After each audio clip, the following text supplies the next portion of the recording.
Eu fiz jornalismo e eu odiava a faculdade de jornalismo e eu sempre me perguntava se valia a pena estar ali e se tinha emprego para nós no fim da faculdade. E o meu professor disse que para quem é competente sempre tem espaço, mas não é uma coisa mágica, não vai ter essa magia do descobrimento. Você precisa ir, você precisa fazer, você precisa estar nos eventos, você precisa tá inventando coisas novas, tá vendo o que outras pessoas estão fazendo, tá pensando como você pode adaptar isso para sua carreira. Ela não é uma carreira fácil, ela não é uma carreira que você entra para ganhar dinheiro rápido, não é uma coisa que você usa para complementar a renda, na verdade é uma coisa que drena a sua renda. Então, é uma coisa que demanda muito de uma pessoa e não é todo mundo que vai ter essa resiliência, mas eu acho que quem tem e que quem briga e quem vai atrás tem espaço sim.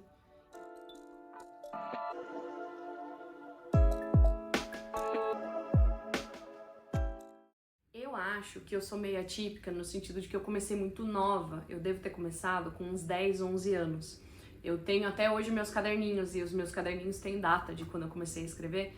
Então, pra mim foi muito natural.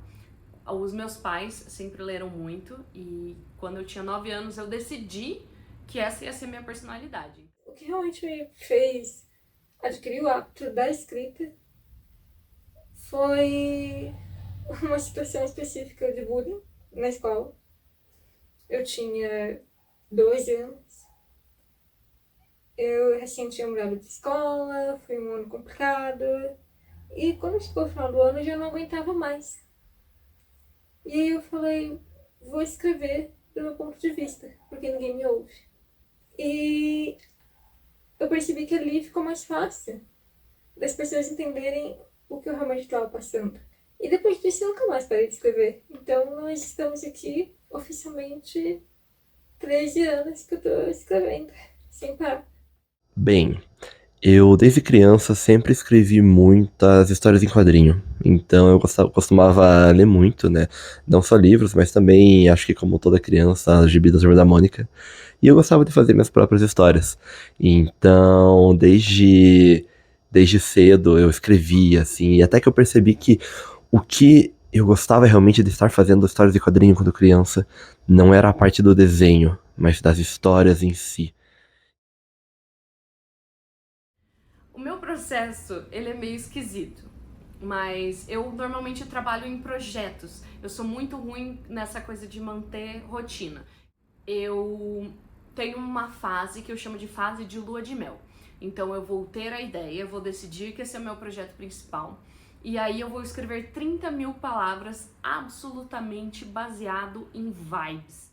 Quando eu chego nesse patamar que eu acho que tá claro pra mim o que essa história vai ser, aí eu faço um planejamento e começo a escrever com base nesse planejamento. Desde 2000 e... 2013, 2014, eu escrevia muito baseado no calendário do NaNoWriMo. Até um pouco depois da pandemia, vamos dizer assim, eu continuei participando do NaNoWriMo, mas aí eu já estava com minhas próprias ideias de como trabalhar com a minha escrita desenvolvida. Olha, pra mim, os momentos que eu mais escrevo, eles são momentos em que eu pratico diariamente a escrita, independente da inspiração ou não. Não costumo esperar a inspiração bater assim, né? Mas quando eu vejo que eu preciso, às vezes eu tô necessitado de entrar no clima da história, de sentir também, tentar buscar pela inspiração, eu costumo colocar uma música, ou uma música de musical, ou música normal, assim, pra eu entrar no clima e também mergulhar em outras histórias pra sentir, assim, aquela vontade de contar histórias, se apossar. Mas às vezes mesmo assim, a inspiração não vem, eu sento e vamos na força. Rende menos, é mais difícil, mas mesmo assim eu vou adiante. Se alguém me perguntasse quem você quer ser dentro do mundo literário, eu diria a Tenzin Muir de Gideon Anona. Eu acho que o estilo dela é exatamente o que eu aspiro. Então, aquela série é um espetáculo, dá vontade de fazer um pequeno altarzinho para ela. Hoje eu diria que minhas influências literárias variam muito, não são extremamente parecidas, mas tem desde pessoas que eu lia os livros e eu ficava, ok, eu quero muito conhecer porque esse livro é incrível, por exemplo, Meg Cabot, do Diário de uma Princesa e a Mediadora, até Cassandra Clare, Sarah J. Maas, de Instrumentos Mortais e Trono de Vidro. E enquanto eu escrevia, pensar que um dia eu poderia me tornar uma autora que tivesse uma influência sobre outras mulheres, outras garotas, como a Sarah J. Maas teve sobre mim naquele momento, aquilo me inspirava. E continua inspirando, na verdade. E é o que eu desejo fazer com a minha escrita. O primeiro deles é do Patrick Rothfuss, O Nome do Vento, né, a série dele, porque eu acho que eu encontrei um jeito que eu gosto muito de escrever fantasia. E outra inspiração muito forte também, e eu acho que isso se dá muito pelo contexto, foi o Eduardo Spohr, um escritor brasileiro aqui. E quando eu li o livro dele, quando eu tinha uns 12, 13 anos, o primeiro livro dele, Batalha do Apocalipse, eu percebi, na verdade foi um choque, né, da realidade, mas eu percebi que você poderia ser um escritor e ser brasileiro. Você poderia escrever no Brasil também e ter seus livros publicados, e escrever ainda mais fantasia, né? Escrever nesses mundos e também as coisas darem certo e terem sucesso.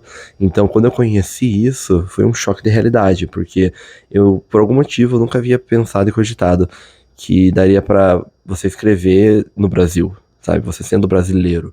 Fez muito parte da minha trajetória foi a Thalita Rebouças, porque ela foi a primeira mulher escritora que eu conheci e que vivia 100% da escrita dela. E eu era obcecada pela Thalita, eu pensava na Thalita o tempo todo, meu Deus, eu quero ser a Thalita. Então ela foi muito importante para o meu desenvolvimento. E também a Lauren Kate de Foley, e ela foi a primeira autora internacional que eu fui ver, que veio até a minha cidade, até Curitiba. Fui no evento, acho que foi no Paládio. Eu fui no evento para encontrá-la e eu não levei meu livro, meu pai teve que comprar um livro novo e eu pedi para ela assinar. E eu falei para ela que eu também era escritora, que o meu sonho é fazer o que ela fazia, e ela escreveu no meu livro, para minha colega de profissão, Be an Enigma. E aí eu fiquei anos tentando saber o que ela quis dizer com isso. E no fim se tornou o meu nome das redes sociais, Be an Enigma. Eu penso muito nesse conselho, porque se você for parar pra pensar, dá pra filosofar muito em cima, você ser um enigma, você criar enigmas, você... Enfim, eu achei muito fofo e foi muito importante pra mim, esse momento específico. Eis a questão, porque a gente fala muito sobre essa questão de tipo, as pessoas estão escrevendo porque vende. Mas eu acho que a pessoa não consegue escrever porque vende. Eu acho que fica claro quando a pessoa está escrevendo porque vende. Olha, eu acho que é muito importante você escrever o que você está sentindo e o que você quer.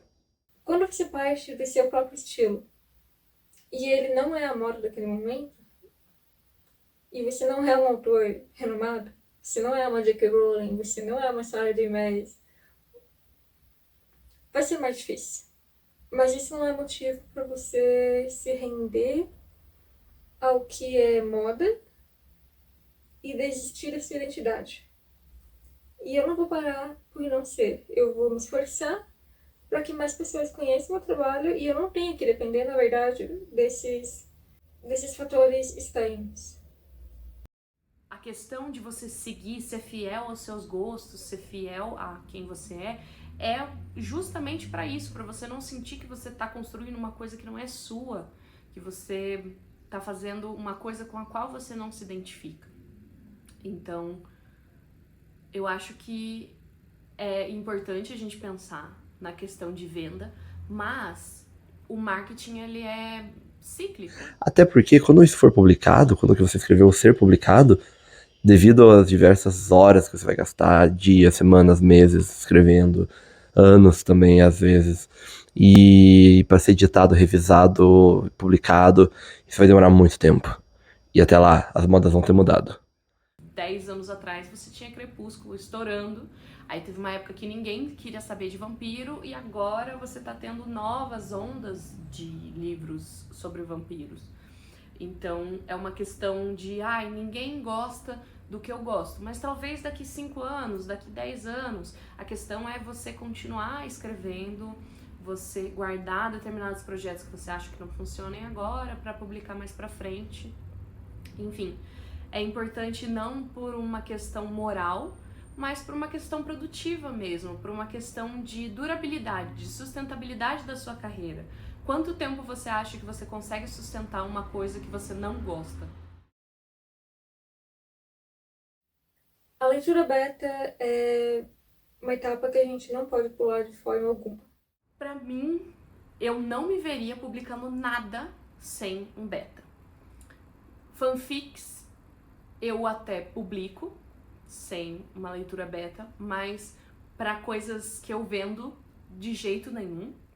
E para mim a forma como mais funciona é pegar pessoas que ou escrevem, e escrevem coisas parecidas com as minhas coisas, ou pessoas que leem dentro do meu gênero. A importância da leitura beta é ter alguém que vai falar isso faz sentido, isso não faz sentido.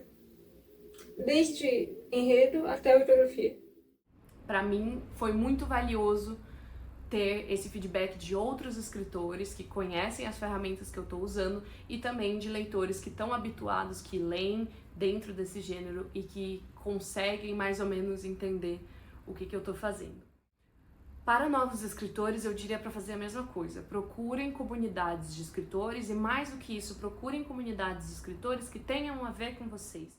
Não adianta você ter um amigo que vai ler e vai sempre falar que tá lindo, maravilhoso, quando não tá. Aí vale mais a pena você pagar um leitor. Sim, é um custo, mas vale mais a pena você pagar um leitor para conseguir publicar uma obra coerente e ter mais chances de você se destacar como autor e se destacar de uma forma boa do que de uma forma que você vai parar e virar meme nas redes sociais. Tristeza. Outra coisa, vocês podem mandar para quem for, e acho legal encontrar pessoas diferentes, pessoas que vocês não conhecem, mas não se sinta mal se as pessoas não lerem, porque as pessoas não leem. Você manda e a pessoa tá super animada, tá falando pra você, eu quero que você me manda, eu vou ler assim, assim, assim. As pessoas não leem. As pessoas não leem e tá tudo bem, as pessoas têm a vida delas. Normalmente, pelo menos no meu caso, eram livros extensos e são coisas que não estão prontas, ler no computador é complicado também. Então não se sinta mal, não é uma coisa contra você. E por isso que eu digo que é mais interessante quando a gente acha pessoas para lerem que querem ler coisas naquele gênero, porque vai ser um prazer para elas. E você vai ter uma taxa de resposta muito maior se você achar betas que batam melhor com o que você quer escrever, o que você está escrevendo. As vantagens da autopublicação são principalmente a sua independência. Se a capa vai ser A ou B, se a tipografia vai ser rosa ou branca, sabe? Cada detalhe é você que decide. Então você sempre está direcionando em relação a que brinde você quer oferecer, como você quer fazer sua campanha de marketing, como você quer fazer esse contato com o público no geral, sabe? Você pode fazer o que você quiser. Você quer fazer uma promoção, você faz uma promoção. Você quer fazer o seu marketing de uma determinada maneira, você faz. Você quer chamar alguém para te ajudar, você chama. O livro não estava do jeito que você queria quando você publicou, você quer revisar, publicar uma revisão, você quer reescrever, você quer... Enfim, uma miríade de coisas. Você tem total liberdade de fazer tudo. Qual que é a grande desvantagem? Você tem que fazer seu próprio marketing, você tem que ir atrás das feiras para você participar, você tem que procurar livrarias que estejam dispostas, sebos, você tem que ir atrás de tudo. Você tem que arcar com os custos. Você quer revisar Alguém tem que revisar pra você. Você quer diagramar? Alguém tem que diagramar pra você. Você quer fazer uma capa diferente? Alguém tem que fazer a capa pra você. E essas pessoas precisam comer. Então você precisa pagar essas pessoas. E muitas vezes esses livros independentes, eles não se pagam. Mesmo livros grandes, de editoras grandes, eles não se pagam. Então não é uma grande questão. Mas, como também somos pessoas que precisamos comer, muitas vezes a gente tem outros trabalhos, o fato desses livros não se pagarem acaba tornando essa carreira meio dispendiosa. Eu tento manter uma atitude de que é isso que eu quero fazer. Algumas pessoas querem guardar dinheiro para comprar carros ou para fazer viagens, e eu quero guardar dinheiro para publicar os meus livros. Então, são coisas que a gente precisa considerar e a gente precisa continuar levando porque é a opção que tem. Eu utilizo a Amazon para vender os e-books e para divulgar eu utilizo principalmente o TikTok. Livro físico, o meu livro Crônicas e Cinzas, Fagulha, saiu na editora Flive. Então, ele é vendido pelo livro, pelo site da editora. Então, quem conta a liberdade, com certeza. Se você é a pessoa que está cuidando de tudo, você pode fazer campanhas da forma que você quiser. E isso permite que você, sei lá, entre na rádio, faça vídeos, faça o que você quiser, tome quaisquer decisões. Isso pode dar muito certo.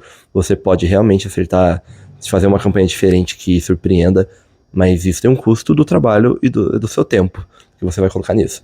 Então, assim, aí você tem que decidir se você vai pelo seguro, né, em que a editora toma conta dessas questões, ou se você quer se arriscar e quer, sabe, quer investir seu tempo bastante nessa outra parte. A minha mãe sempre diz que você pode escolher ser cabeça de sardinha ou nadadeira de baleia. Então você pode estar à frente de uma coisa pequena, como acontece no Independente, ou você pode ser uma parte de algo grande e tudo isso vem com o seu preço. Da minha percepção, parece que ele tá cada vez prosperando mais. Esse cenário melhorou muito, porque hoje eu consigo tanto abrir uma Amazon quanto ir numa livraria Curitiba e encontrar com mais facilidade autores brasileiros. Na Bienal de São Paulo 2024 que teve, de editoras vendendo nacionais, vendendo muito nacionais. Então a gente tem uma explosão de autores cada vez mais, pessoas ficando mais famosas em redes sociais que são autores brasileiros, dos mais diversos gêneros. Então eu vejo como um cenário que está crescendo e está prosperando cada vez mais. Então você tem a Gil Domingues na fantasia, você tem o Rafael Montes no terror. Então você tem mais do que a literatura, digamos assim, literária, a autoliteratura, mas você também começa a ver a literatura de nicho ganhando espaço, que quer dizer que tem um volume muito maior de coisas sendo publicadas e existe um interesse das editoras tradicionais de se colocarem nesse papel de promotoras de literatura nacional de nicho, como referência dentro desses nichos. Eu tenho participado de eventos geek que estão agora, nesse momento, finalmente abrindo uma oportunidade para nós, autores, principalmente da região, divulgarem nosso trabalho. Então, esse ano eu estive na Color Geek e foi uma ótima oportunidade de divulgar não só o livro que eu já tinha publicado, como também o que eu recém publiquei. Eu vou falar de dois, que são os dois que eu participei. Um deles é o físico e o outro é o digital. Então, o físico é a Bienal do Livro de São Paulo. Eu sou apaixonada pela Bienal do Livro. Eu ia mesmo quando eu ainda não tinha nada publicado e eu sonhava demais, assim, quando que eu vou poder vir aqui e mostrar o que eu tenho. Em 2022, eu fui com várias amigas. Como eu falei, eu tinha um grupo de pessoas que produziam YouTube e eu vi as pessoas entregando marcadores de página, entregando brindes dos livros, e ali que bateu muito essa sensação, essa vontade de tipo, eu quero publicar independente, eu quero vir aqui da próxima vez e trazer coisas para as pessoas, trazer kitzinhos, convidar elas para ler o que eu tenho para falar. E foi muito legal. Então, em 2022 eu fiz isso, agora em 2024 eu voltei e levei meus kitzinhos. Eu fiz desenhos, eu fiz marca-páginas, eu fiz pulseirinhas da amizade e eu saí entregando e foi muito bom. Conheci pessoas, tiveram pessoas no meu TikTok que falaram que me viram, mas não foram lá falar comigo. Mas enfim, foi muito gostoso. Eu acho que esses eventos, eles são a festa de uma coisa, igual eu falei em outras perguntas, que é muito solitária. Você sentar para ler um livro, dificilmente vai ter outras pessoas com você ou que você vai poder dividir esse momento. Então, a Bienal é esse momento, é o nosso Natal, é o momento que a gente tem para se divertir, se encontrar com outras pessoas que gostam do que a gente gosta. E o outro evento, que foi o digital, foi o Exploda Seu Kindle, tanto o 1 quanto o 2, mas principalmente o 1, que fez total diferença na minha carreira. A iniciativa gringa, que é o Stuff Your Kindle, eu já tinha pegado vários livros da gringa nesses eventos e eu tinha achado muito legal. Então, quando a Divulga se propôs a fazer isso, eu fiquei muito animada, eu entrei logo direto e foi um número absurdo de downloads. Eu peguei, assim, 12 mil downloads no meu segundo livro, que, na minha opinião, estava pior do que o meu primeiro, ele estava vendendo pior, eu estava trabalhando 8, 9 horas por dia em CLT, então eu estava muito cansada, eu estava muito estressada, e aquilo ali parecia que ia ser o fim da minha carreira, e aí eu vi 12 mil pessoas pegando o livro. Até hoje tem pessoas que fazem avaliação falando, eu peguei no Exploda Seu Kindle, eu peguei no Exploda Seu Kindle. Então mudou completamente, aquele livro deu uma explodida fora da bolha, ele até hoje é o meu mais popular. Depois, na segunda edição, eu coloquei os outros livros da série e também deu um boom bem grande. Então esse foi um evento maravilhoso, foi um divisor de águas para mim. Tenho muito, muito a agradecer a Divulga Nacional. Olha, até agora eu participei apenas de 2 eventos literários. Foram as 2 Bienais de São Paulo que aconteceram em 2022 e 2024. A primeira Bienal eu estive publicando o Fractais, né, a Antologia Fractais lá. A gente conseguiu, o pessoal da Antologia conseguiu um espaço na Aberst. E nesse ano foi ainda melhor, sabe? Eu conheci pessoas ainda mais incríveis, fiz contatos assim que eu nem esperava nunca conhecer e conseguia fazer um contato com o público muito bom. Então eu consegui conhecer pessoas novas, pessoas totalmente estranhas a mim, né, assim, que eu nunca havia falado com, que foram lá, compraram o livro, conversaram comigo. Então foi super incrível conhecer elas, foi super incrível conhecer outras pessoas do mercado. Eu acho que os eventos literários são essenciais para a carreira de um escritor.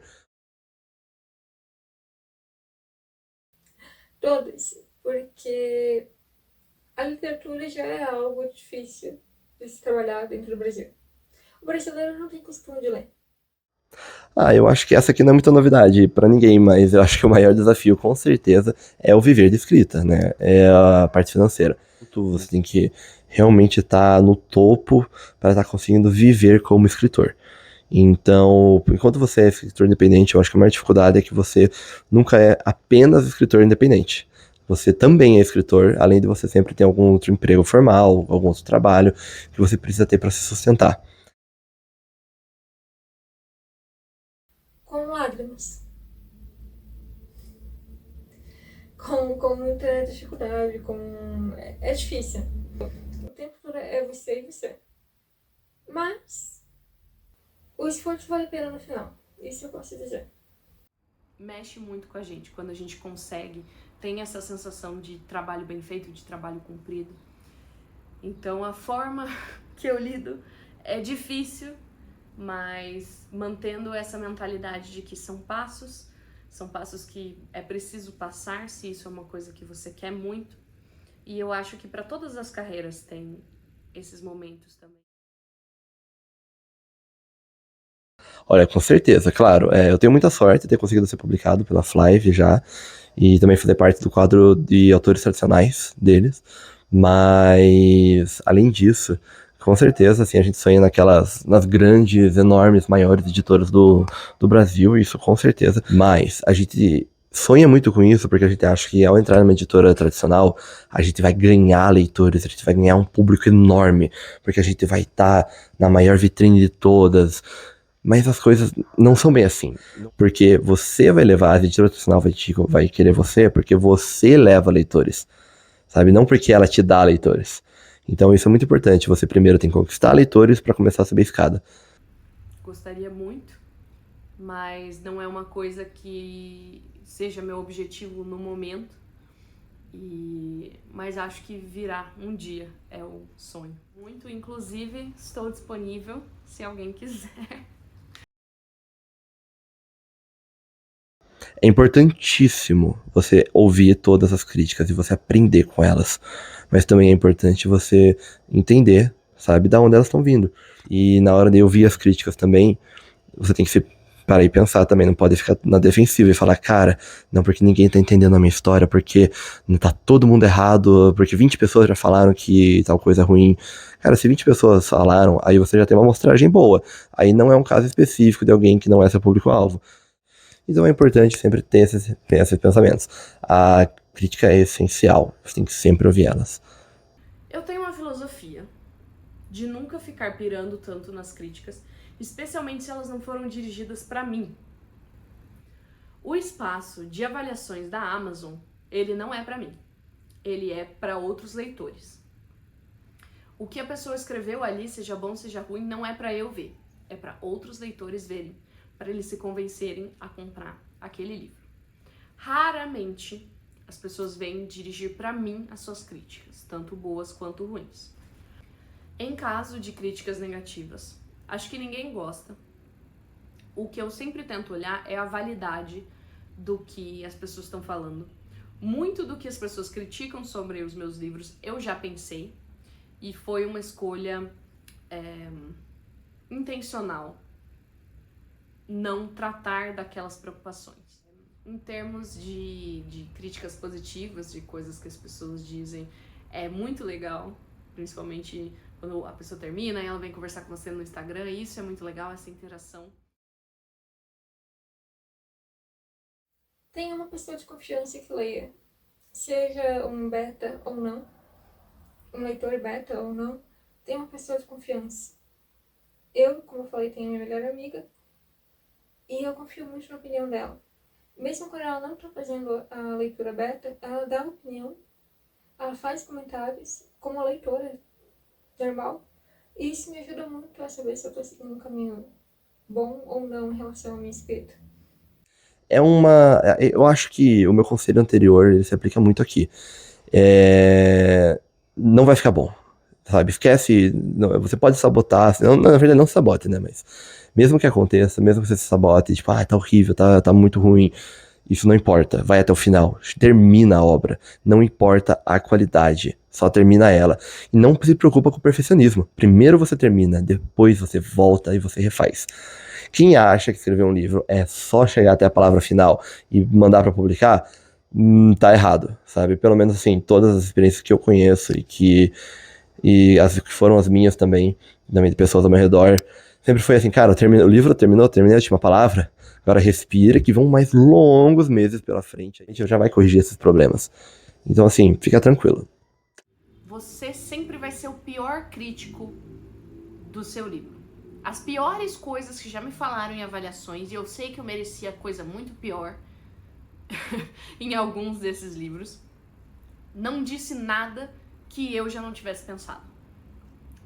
Então, pior que você não tem lá fora. Se você tem medo de você colocar as coisas lá fora e alguém te xingar, te cancelar, vir até sua casa e roubar seu cachorro, não vai acontecer. Então, faz, termina e muitas vezes o resultado vai te surpreender.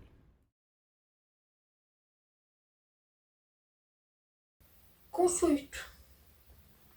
Com muito suito. Então eu acho que o bloqueio criativo, ele é um obstáculo que você tem que aprender a superar. Você não pode largar as coisas quando ele existe, quando ele aparece. Você tem que continuar em frente, por mais que demande mais esforço. Mas quando você cria uma rotina, escrevendo, ele fica cada vez menos frequente e você aprende cada vez mais como superar ele. Então não pode ser um problema. Eu sei que é triste, é difícil, mas bloqueio criativo nunca pode segurar.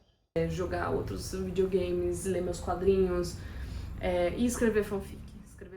Então, eu acho que a forma como eu lido e como eu acho que a gente tem que lidar é com gentileza. A gente tem que lembrar que a gente não é uma máquina, a gente não vai estar sempre produzindo. E, enfim, ter essa gentileza de reconhecer os seus momentos e de não forçar as coisas, não fazer uma coisa que vai te fazer mal, porque a pior coisa que tem é você ter uma coisa que você gosta muito de fazer, que é escrever, e essa coisa tá te fazendo mal, tá te trazendo um burnout, tá te deixando deprimido, enfim. A gente tem que se cuidar também da mesma forma como a gente se cuida para outras carreiras. Não se preocupe em ser super original, porque assim, a questão de, eu quero fazer uma coisa que nunca foi feita antes. Cara, esquece isso. As nossas referências são construídas ao redor de sempre coisas que a gente sempre consumiu. É impossível você ser 100% original. Faça do seu jeito, faça o que você quer. Você tem uma outra abordagem, uma outra pegada pra uma história que você já viu? Legal, vai fundo. Porque o seu toque sempre vai ser único. Ninguém vai ver o seu trabalho até você estar pronto. Sendo assim, você não precisa ter vergonha do que você está escrevendo. É porque isso aqui vai ficar muito piegas. Faz o livro piegas. Você gosta de livro piegas? Faz o livro piegas. É porque tem cena de sexo. Você gosta de cena de sexo? Escreve cena de sexo. É porque isso aqui ficou muito sangrento e as pessoas vão ficar enjoadas e não sei o que. Você gosta? Então faz. Você tem tempo, você pode editar as coisas, você pode deixar as coisas melhores, mas enquanto tiver só pra você, se divirta com o seu processo, escreve o que você quer escrever, não o que você acha que você deve escrever, e muito menos o que, enfim, o que você acha que as pessoas querem ver de você. Agora, uma história que me marcou bastante, por fim. Eu acho que é a história, mas é uma história muito recente da Bienal de São Paulo desse ano, que pra mim ela foi incrível. Eu tive a inauguração do meu livro, né, do Crônicas e Cinzas lá. Teve o lançamento dele, nossa, deu super certo na pré-venda, consegui vender muito lá, conheci pessoas absolutamente incríveis. E assim, porém, como eu sou de Curitiba e o Bienal foi em São Paulo, o evento foi uma loucura, foi muito cansativo, mas foi muito bom. Mas parecia também um outro lugar fora da minha realidade, sabe? Parecia que o que eu tava fazendo não era a minha realidade. Mas quando eu voltei pra minha casa, quando eu voltei pra esse lugar, aqui pra essa estande, aqui atrás de mim, e daí eu vi o livro que foi vendido lá, o livro que lançou, Crônicas de Cinzas, Fagulha. Quando eu vi que ele era real, quando eu toquei nele, quando eu voltei pro meu mundo comum, e ele ainda tava aqui, não foi um sonho, sabe? Quando eu voltei pra minha rotina, dia a dia, ele ainda existia. Aí eu me emocionei. Aí eu chorei muito, aí a ficha caiu um pouco. Mas essa foi uma experiência recente, assim, muito legal que aconteceu. Toda vez que eu recebi um comentário, sempre foi um momento pra mim especial. Cada comentário pra mim é especial, na verdade, até hoje. É sempre um sentimento de vitória pelo que você escreveu, pelo que você conquistou. É um momento de orgulho e apreciação pelo que você fez. E sou muito grata por cada pessoa que já leu uma palavra minha sequer. Uma das melhores memórias que eu tenho hoje é da última edição da Color Geek, onde eu fiquei 1 hora no palco falando sobre a literatura, sobre as mulheres na literatura e sobre o meu livro que estava para sair, que era Skyler na época. E passado ali 1 mês do evento, a faculdade que eu estudava tinha um evento de. Ainda deve ter uma feira mensal. E eu chegava mais cedo porque eu gostava de apreciar a feira, os produtos. E no que eu tava lá vendo uma barraca, vamos dizer assim, um stand de papelaria, coisa desse tipo, que eu sou fascinada por, veio a filha e a amiga da filha da dona daquela barraca e me reconheceram como autora. E aquilo pra mim foi Pera, oi? E elas realmente me reconheceram como autora, e aquilo foi incrível. Porque a partir daquele momento eu estava saindo da minha bolha. Ali eu estava numa faculdade de moda que não tinha nada a ver com escrita. Poucas pessoas sabiam que eu escrevia. E de repente eu estava sendo reconhecida pelo meu trabalho. Isso foi o motivo pra me orgulhar, pra eu chegar em casa e mandar mensagem pra minha melhor amiga e contar com meus pais e, enfim, explanar pro mundo. Isso foi um sentimento incrível. A minha memória é muito ruim, então eu não lembro primeiros momentos e tal. Eu acho que a primeira fanart foi muito legal, porque foi de surpresa, a pessoa não disse que estava fazendo, ela simplesmente postou. Foi muito... e era um momento que eu não esperava, era um livro que eu não esperava que as pessoas fizessem fanart. Eu acho que a primeira DM no Instagram me marcou muito também, porque é um esforço a mais que a pessoa faz de achar a sua rede, te seguir, vir mandar uma mensagem. E a pessoa foi muito querida e disse que gostou bastante do livro e tal. Mas eu acho que definitivamente a que mais me marcou foi a última avaliação que colocaram na Amazon do Você Não é Cinderela. Recentemente eu fiz um vídeo do TikTok que deu uma estourada para além da minha bolha. E várias pessoas acabaram conhecendo os livros por causa disso. Eu vendi bastante livro. E uma das pessoas avaliou e disse que naquele dia ela ia receber um diagnóstico que ia mudar a vida dela. E que nesse estresse, dentro do hospital, ela estava lendo o livro e que fluiu muito rápido, que se sentiu muito acolhida, enfim. E eu achei muito bonito, porque eu acho que é isso que eu sempre quis. No fim, claro, é muito legal, tipo, reconhecimento, dinheiro, tudo mais, mas no fim eu sempre quis achar outras crianças tristes que precisam de um afago, de um chamego, de um carinho, de um mundo de fantasia.